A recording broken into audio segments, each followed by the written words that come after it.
안녕하세요. 항상 잊을만 하면 나타나는 김씨복덕방TV 김소장입니다. 부동산은 항상 대출과 연관성이 밀접합니다. 그렇죠. 부동산이란 게 내 자산만으로 구입하기에는 제한의 크기가 워낙 크니까요.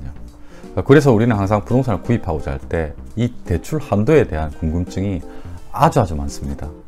그래서 실무에서도 손님들이 집을 하나 구매하고자 할 때 가장 많이 하는 질문 중 하나가 대출이 얼마나 나오나요? 또는 더 나올 수는 없나요? 뭐 등등 이 대출 한도에 대한 궁금증이 가장 많다고 보면 될 것 같습니다. 이 대출 한도 비율을 정부에서 규제하고 있다고 보면 되는데요. 이 규제의 기준이 이번 영상 주제인 LTV, DTI, DSR입니다. 새 정부 들어서 요즘 연일 뉴스에서 이 대출 한도 비율 완화에 대한 민생 대책을 예고하고 있는데요.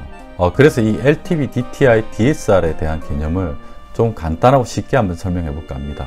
뭐 전문가만큼 디테일하게 아는 것보다 개념만 정확하게 이해하고 본인들이 속한 지역에 대입만 할 수 있다면 막연한 답답함도 어느 정도 해소할 수 있고, 또 앞으로 언론에서 나오는 규제의 강화나 완화에 대한 본인들의 유불리 또한 판단할 수 있지 않을까 합니다. 중개 실무에서 만나는 고객분들 중에서도 이 부분에 대해서 어느 정도 이해하고 계신 분들도 있지만 규제 해석에 대해서 오해를 하고 계신 분들도 많이 계셨습니다. 그래서 제가 늘 그렇듯 이번 영상에서 최대한 쉽게 이해하고 쉽게 기억될 수 있도록 말씀드려 보겠습니다. 강의 영상에서 뵙겠습니다.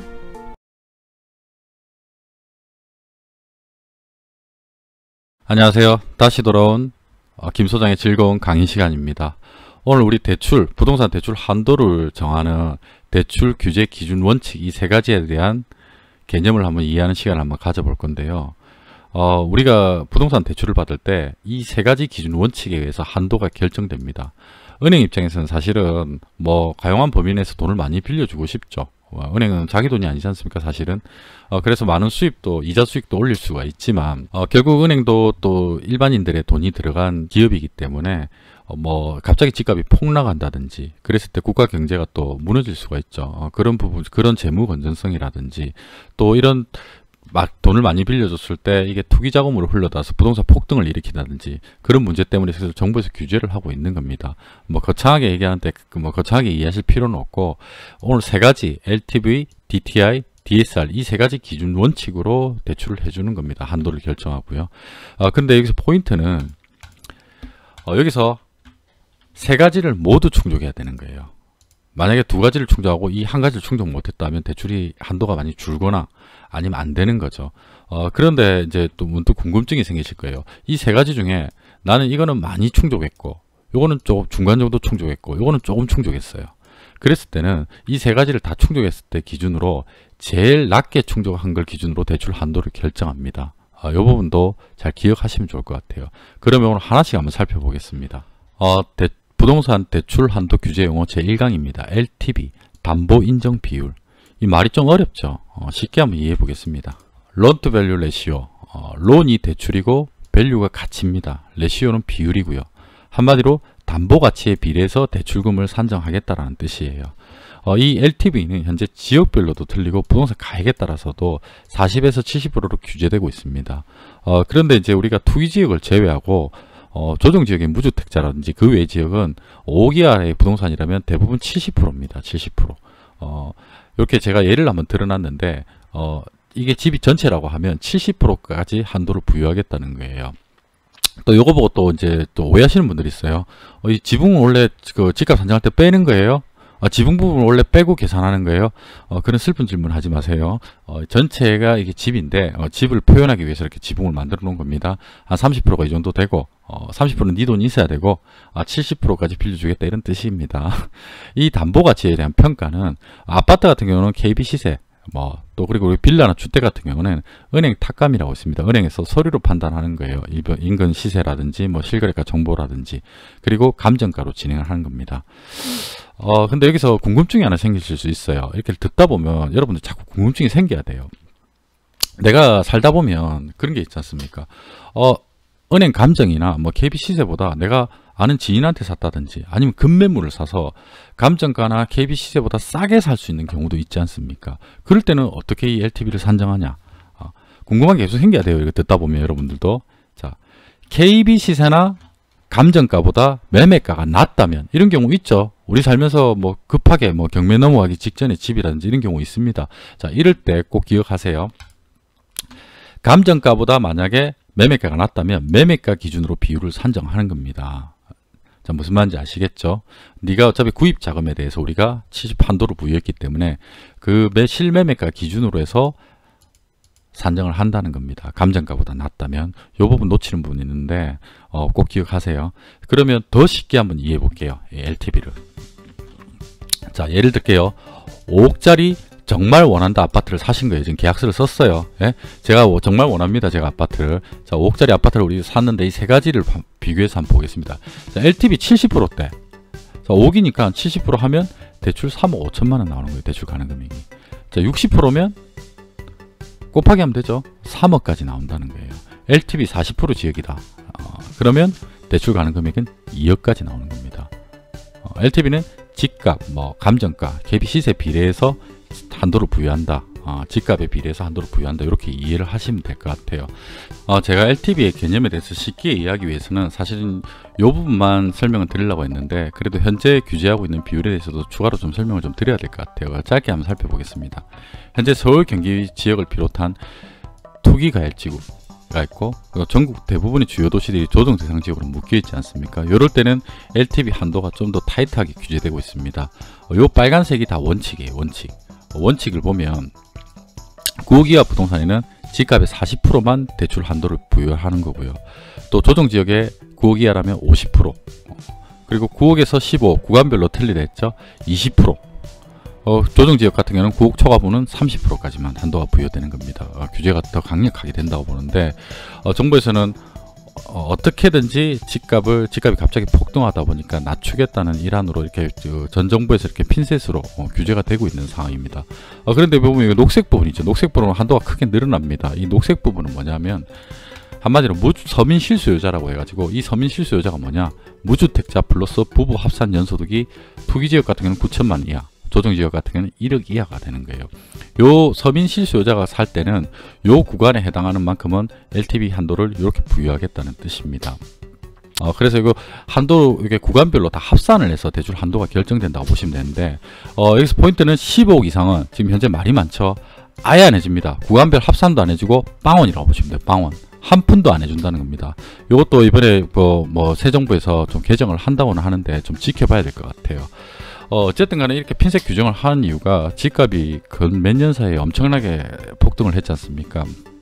그래서 정부에서는 어떻게든 집값을 내리겠다는 일환인데, 그래서 이렇게 LTV가 지역별로도 틀리고 다 틀립니다. 그리고 투기지역과 조정지역이 아닌 기타 지역 같은 경우는 대부분 70%, 60%라고 보시면 돼요. 그렇게 해서 오늘 LTV는 이렇게 이해를 하시면 될 것 같아요. 조금 복잡하긴 한데, 그리고 이 비율도 제가 또 영상을 하면서 현재 비율도 좀 설명을 드려야 될 것 같아서 설명을 드린 부분도 있는데, 이게 자꾸 바뀝니다. 대출 규제가 계속 바뀌고 새 정부 또 민생안전대책이 계속 발표되고 있는데, 계속 정부에서는 완화를 한다고 하니까 이 영상을 가지고 비율을 꼭 맹신하지는 마시고, 제가 저때 영상에서도 그 대출 금리라든지 이렇게 날짜가 계속 지나니까 그런 거는 또 따로 한번 체크해 보시기 바랍니다. 자, 그 다음에 이제 우리 DTI로 한번 넘어가 보겠습니다. 대출 한도 규제 용어 제2강 DTI입니다. 총 부채 상환 비율 한번 살펴볼게요. 제 영문 약자는 읽지는 않겠습니다. 제가 생각해 보니까 자칫 잘못하면 재수없게 들릴 수 있기 때문에, 우리 부동산 이 대출 한도 규제를 하기 위한 이 세 가지 기준은 항상 비율을 나누는 거예요. 비율을. 아까는 집값에서 비율을 나눴다고 하면, 지금은 연소득, 내 1년 연봉, 내가 1년 동안 버는 돈을 나누는 겁니다. 그걸 뭘로 나누냐?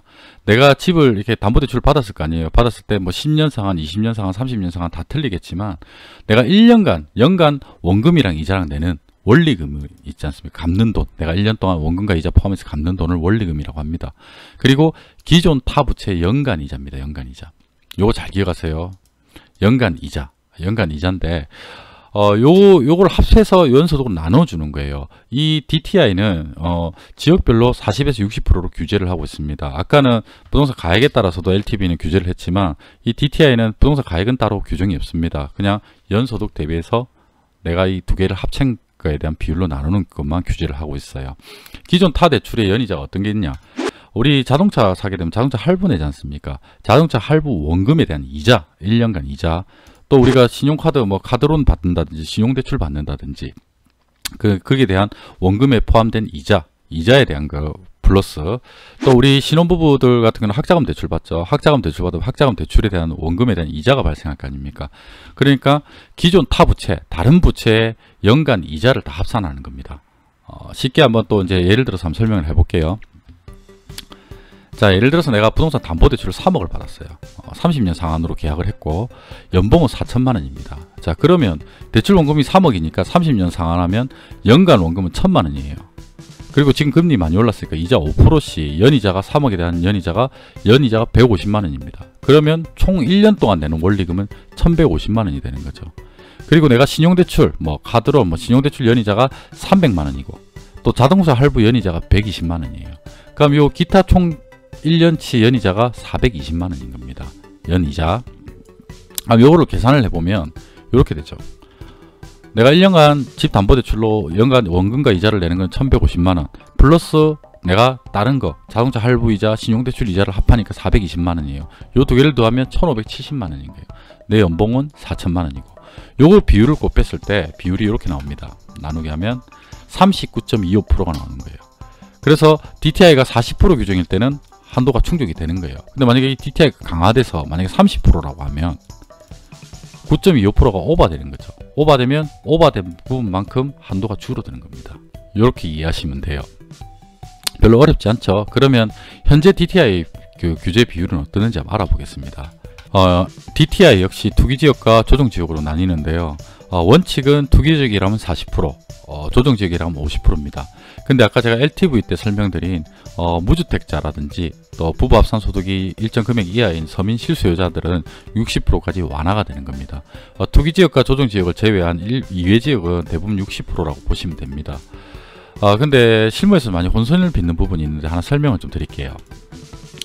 일시적 2주택자가 있습니다. 이 말이 무슨 말이냐면 내가 집을 하나 갖고 있는데 이 집이 너무 좁고 너무 낡아서 내가 새 집을 하나 계약을 했어요. 그래서 보통 우리가 일반적으로 이제 우리가 보면 내 집 잔금을 받아서 저쪽 잔금을 치르지 않습니까? 그럴 때는 저 집 잔금을 치르기 전까지 아직 내 집이 넘어간 게 아니기 때문에 2주택자로 보는 겁니다. 2주택자로. 내가 대출 신청할 때 새 집으로 이사가기로 한 집에 대출 신청할 때 내 주택이 없어야 돼요. 이게 좀 혼란스러운 부분인데, 그래서 만약에 일시적 2주택자 내가 저 집 대출 신청하기 전에 내 집 등기가 안 넘어갔다고 하면 원칙으로 적용받습니다. 원칙으로. 요거 모르시는 분들 많은데 기억하시면 좋을 것 같고, 그래서 그 실무적인 편법을 하나 말씀드리자면 일시적 2주택자는 여유가 된다면 먼저 등기 이전을 하시는 게 좋아요. 저쪽 집 대출 신청하기 전까지, 새 집으로 갈 집에 대출 신청하기 전까지. 그게 보통 대출 신청 한 2, 3주 전에 하니까, 잔금 2, 3주 전에 하니까 뭐 한 보름 정도 뭐 내가 보관이사를 맡기고, 먼저 잔금 받고 뭐 짐 비운 다음에 보관이사를 맡기고 뭐 친지 집이든지 뭐 부모님 댁이라든지 좀 가 있다가 뭐 이렇게 해서 대출 한도를 좀 많이 부여받을 수 있는 방법이 있고요. 또 두 번째 방법은 이건 실무적인 팁인데, 먼저 잔금을 다 받지 않은 상태에서 소유권부터 먼저 넘기는 겁니다.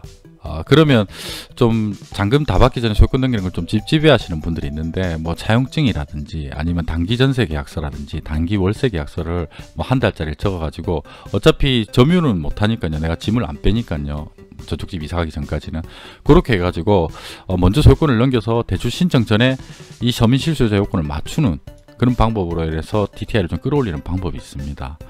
그것도 이제 아마 좀 활용하실 수 있으면 좋겠어요. 대출난도 규제 용어 제 3강입니다. 마지막 DSR입니다. 총 부채 원리금 상환 비율. DTI까지 보고 좀 짜증이 나셨던 분들은 요 DSR에서 이제 뒷목 잡을 준비하시고 보시면 될 것 같아요. 왜 그런지 한번 보겠습니다. 이 DSR은 연소득을 부채로 나누는 점에서 DTI랑 비슷한데 조금 더 강력해졌다고 보시면 될 것 같아요. 아까 DTI는 연간 원리금 플러스 기존 타부채의 이자 기여가라고 했죠. 이자만 합산을 했다면 이 DSR에서는 기존 타부채의 1년간 원금과 이자까지 다 합칩니다. 그래서 말 그대로 가장 강력하다고 보시면 돼요. 이 DSR은 규제지역과 비규제지역에 관계없이 전체 40%로 적용을 받습니다. 그래서 이게 지금 새 정부 들어서 지금 LTV를 뭐 생애 최초로 집을 구매하는 분들한테 80%로 풀어주겠다라고는 하는데, 이 DSR은 오히려 강화가 됐어요. DSR은. 이 DSR이 지금 올 7월부터는 대출금 규모가 1억을 초과하면 일괄적으로 40%를 적용받습니다. 말 그대로 가장 강력한데, 이게 왜 강력한지 한번 살펴볼게요. 자, 아까랑 DTI랑 동일한 예를 들어볼게요. 3억을 대출받고 30년 상환했어요. 연봉 4천이고. 자, 대출 원금 3억 30년 원금 1,000만원, 연이자 5%씩 연이자 150만원. 그러면 대충 원리금 아까 DTI랑 똑같습니다. 1,150만원. 근데 이제 기타 타부채 원금과 이자가 합쳐진다 했지 않습니까? 자, 신용대출 연 원리금이 600만원이고 자동차 할부 연 원리금, 할부 원금과 이자가 합쳐지니까 700만원이에요. 그러면 기타 대출 총 1년 연 원리금이 1,300만원이 돼버리는 겁니다. 그러면 이게 어떤 문제가 생기냐? 내 연봉은 4천인데 이 주택담보대출 원리금과 내 기타 타부채 원리금을 합치니까 2,450만원이 되는 거예요. 내 연봉은 4천인데 이랬을 때 비율로 나눴을 때는 61.2%가 됩니다. 아까 DTI 몇 프로라고 했어요? 제가 40%라고 했지 않습니까? 1억 초과하면 대출금이. 그러니까 이제 한도가 확 줄어드는 거죠. 가장 강력하다고 해요. 그러니까 LTV, DTI를 다 통과해도 이 DSR에서 다 걸리는 겁니다. 지금 뭐 집을 분양받으신 분들도 걱정이 많으신데 이게 다 이 DSR 때문입니다. 이 세 가지 규제 중에서 가장 말 그대로 강력하다고 보시면 돼요. 강의가 빠르게 달려왔는데 오늘 강의 내용 핵심만 요약해서 마무리하겠습니다. 오늘 우리 세 가지 대출 규제 기준 중에 LTV, DTI, DSR 이 세 가지 기준 중에 제일 낮은 기준으로 대출금 한도가 책정된다고 제가 영상 소도에서도 설명했죠. 이 LTV 한도가 넉넉하고 DTI 한도가 넉넉해도 마지막 DSR에서 걸려버린다면 제일 낮은 기준으로 대출 한도액이 책정이 되는 겁니다. 요거 기억하시고요. 그런 의미에서 매매 시차를 제가 활용하라고 말씀드리고 싶어요. 아까 일시적 2주택자 있죠. 일시적 2주택자. 일시적 2주택자 같은 경우에도 신규주택 대출 신청 전에 종전주택을 먼저 등기 이전을 해버리는 겁니다. 해서 최대한 DTI 비율이라도 좀 끌어올릴 수 있도록 하면 좀 도움이 되지 않을까 싶고요. 그리고 부부 명의를 좀 활용하라고 하고 싶어요. 우리가 아까 DTI나 DSR은 기존 타 부채의 이자라든지 연간 이자라든지 원간 원리금을 합산했지 않습니까? 그러면 우리가 카드론이라든지 뭐 마이너스 통장이라든지 신용대출 중 부부 중에서 그게 없는 분 명의로 진행을 하는 게 계산 DSR이나 DTI 비율을 좀 끌어올릴 수 있는 방법 중에 하나겠죠. 지금 현재 대통령 공약으로 뭐 LTV 80%를 완화한다고 하고 미래소득 산정을 적용한다고 50년 만기 대출을 도입한다고 합니다. 이게 무슨 말이냐면 생애 최초 태어나서 집을 한 번도 사본 적이 없는 분이 집을 산다고 하면 LTV 비율을 80%까지 완화해 주겠다는 내용이고요. 그리고 청년층 만 39세의 청년층이 생애 최초로 집을 살 경우에는 DSR에서 좀 한도를 끌어올리기 위해서 현재 소득에서 시간이 지나서 늘어나는 비율만큼 미래소득을 좀 추가적으로 산정해서 적용해 주겠다는 건데 이것도 아직 세부 규정은 나온 게 아니라서 좀 지켜봐야 될 것 같고요. 그리고 또 연간 원리금을 낮추면 좀 DSR을 맞추기가 좀 쉬우니까 DTI나 그래서 50년 만기 초장기를 도입하겠다는데 이것도 사실은 만 39세 청년층에만 해당되는 얘기라서 실효성이 있을지는 좀 지켜봐야 될 것 같습니다. 그리고 결정적으로 LTV를 80% 완화를 해준다 해도 DSR을 완화를 하지 않는 이상에는 실제 현금이 많으신 분들만 집을 구매를 할 수 있기 때문에 또 다른 또 부작용이 예상되지 않을까 싶어요. 그리고 우리가 DTI나 DSR은 연소득으로 대출 비율을 나누기 때문에 추정소득을 좀 활용하라고 말씀드리고 싶어요. 우리 자영업자나 또 근로소득이 있지만 좀 소득이 좀 약한 분들 있잖아요. 1,500, 2천만 원 뭐 이렇게 근로소득이 좀 약한 분들은 제 영상에 있지만 추정 인정소득이라는 제도가 있습니다. 뭐 신용카드 사용 내역이라든지 건강보험 납입 내역이라든지 연금보험료 납입 내역으로 가상소득을 추산하는 제도가 있어요. 그 제도를 해서 연소득을 좀 끌어올리는 방법으로 사용하면 오히려 대출 한도를 좀 끌어올리는 데 도움이 되지 않을까 싶습니다.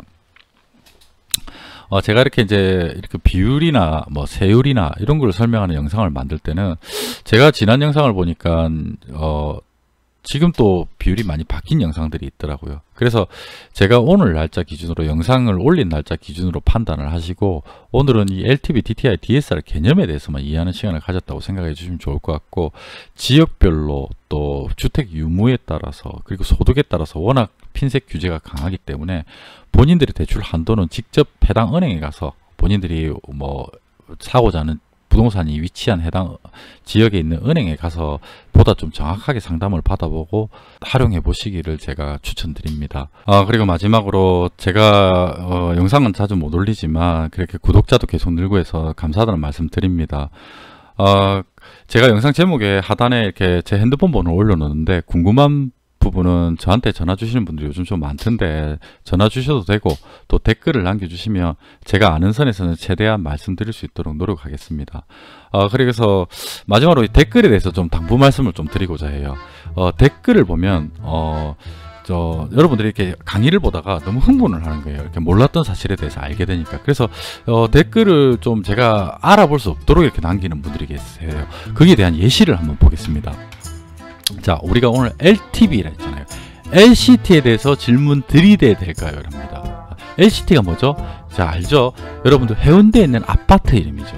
이 댓글을 보면 저도 흥분한단 말이에요. 질문하신 분도 흥분해서 오타를 치셨지만 저도 흥분해요. 뭐지? 나한테 LCT를 하나 중개 의뢰를 하는 건가? LCT를 하나 사고 싶다는 말인가? 들이대는 뭐지? 나한테 LCT를 하나 매매를 하겠다는 뜻인가? 저도 흥분을 한단 말이에요. 이런 오타. 그리고 다음 또 보겠습니다. DTI죠. DDT가 좀 헷갈려요. 이 DDT가 뭐죠, 여러분? 90년대 유명한 미국 프로레슬링 선수의 필살기 이름이죠. DDT. 이렇게 제가 알 수 없는 댓글들. 그리고 마지막으로 오늘 DSR이었죠. 마지막에 본 게 DSLR 질문합니다. DSLR이 뭐죠? 여러분들하고 나도 아는 거죠. 우리 모두가 갖고 싶어하는 카메라 이름이죠. 이런 댓글을 달면 저는 정말 이게 어떤 의미인지 한참을 쳐다본단 말이에요. 이런 표정으로 한참을 쳐다본단 말이에요. 그렇기 때문에 너무 흥분하지 마시고 천천히 질문하시든지 댓글 달기 귀찮으시면 전화 주십시오. 전화 주시면 제가 알려드릴 수 있도록 할 테니까 오늘 영상 여기까지 하고요. 다음 영상으로 또 찾아뵙겠습니다.